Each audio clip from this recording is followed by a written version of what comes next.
Welcome to Mishra study Navgachhia. Mishra study Navgachhia में आपका स्वागत है।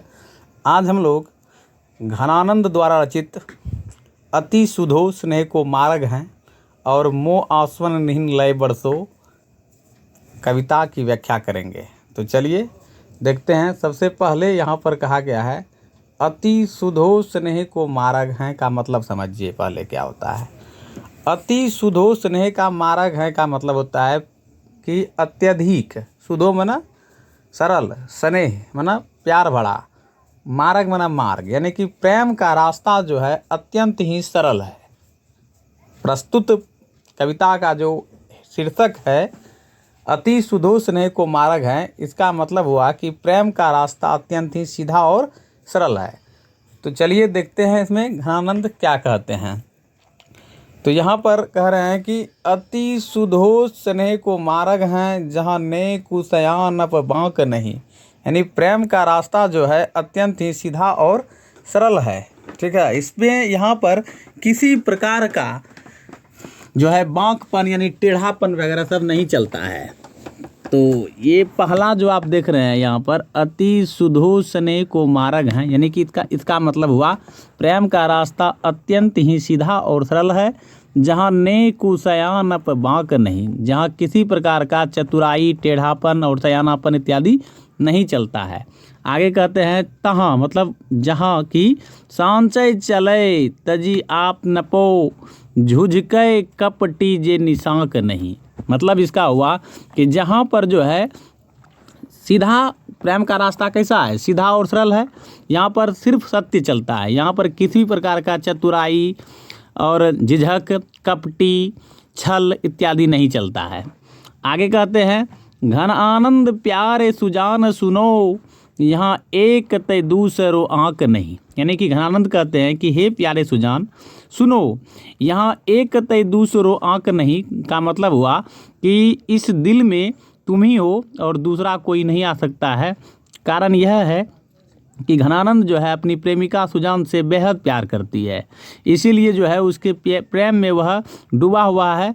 और जो है घनानंद कहते हैं कि हे प्यारे सुजान सुनो तुम ही मेरे दिल में हो और दूसरा यहाँ पर कोई नहीं आ सकता है। अब आगे कहते हैं तुम कौन धो पार्टी पढ़े हो कहो मन ले हु पे देहु छटांक नहीं, अर्थात तुम क्या पढ़ के आई हो, क्या पढ़ी हो तुम, जो कि कहो मन ले हो मन भर तो ले लेती हो पर छटांक यानी रत्ती भर भी तुम जो है मुझे नहीं देती हो, तुम मुझसे प्यार नहीं करती हो। तो प्रस्तुत पंक्ति के माध्यम से आपने समझा। अब आगे हम लोग बढ़ते हैं और देखते हैं कि आगे दूसरा पंक्ति में घनानंद क्या बताते हैं। इस चीज़ को हम समझेंगे अभी जस्ट। ठीक है, तो देख अगले पंक्ति में यहाँ पर आप देख रहे हैं कि मो आस्वन निहिन लय बरसो। तो इसको देखते हैं यहाँ क्या है, मो आस्वन निहिन लय बरसो। इसका मतलब हुआ कि मेरे आंसुओं को लेकर बरसो। आखिर किसको इंडिकेट करने के लिए ये है, तो आपको मैं बता देना चाहता हूँ कि ये जो है घनानंद अपनी प्रेमिका से बहुत ही प्यार करती है जिसका नाम सुजान है, तो उसी को यह संबोधित है, यानी मेरे आंसुओं को लेकर बरसो। इसका मतलब क्या हुआ, आपने समझा कि मो आस्वन निहिन लय बरसो, इसका मतलब हुआ कि मेरे आंसुओं को लेकर बरसो। चलिए आगे देखते हैं।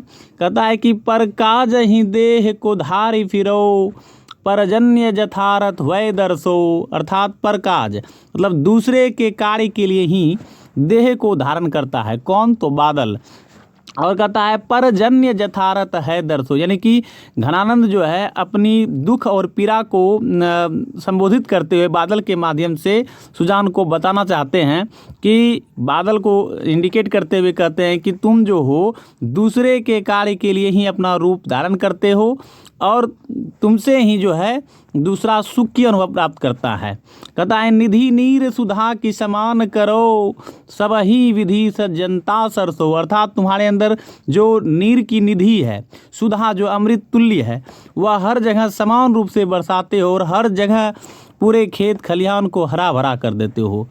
आगे कहते हैं घनानंद कि घन आनंद जीवनदायक हो कछु मोर यो पीर हिये परसो, अर्थात तुम तो जीवन देने वाली हो, कुछ कछु मोड़ियो पीर, यानी मेरा जो कष्ट है, मेरा जो दुख है, उसको भी कभी देखो। और कहते हैं कब हुआ विशासी सुजान के आंगन, मो आंसुअन निहिन लय बरसो। कभी तो जो है उस विश्वासी सुजान के आंगन में जाकर बरसो मेरे आंसुओं को लेकर कि किस तरह से हम उसके याद में आंसू बहा रहे हैं। तो प्रस्तुत कविता में इन्हीं चीज़ों के बारे में इंडिकेट किया गया है। यदि वीडियो पसंद आए तो लाइक शेयर अवश्य कीजिएगा। और मैंने आपको सारा चीज़ बताने का प्रयास किया। आज के लिए इतना ही, धन्यवाद। Thank you for watching my video.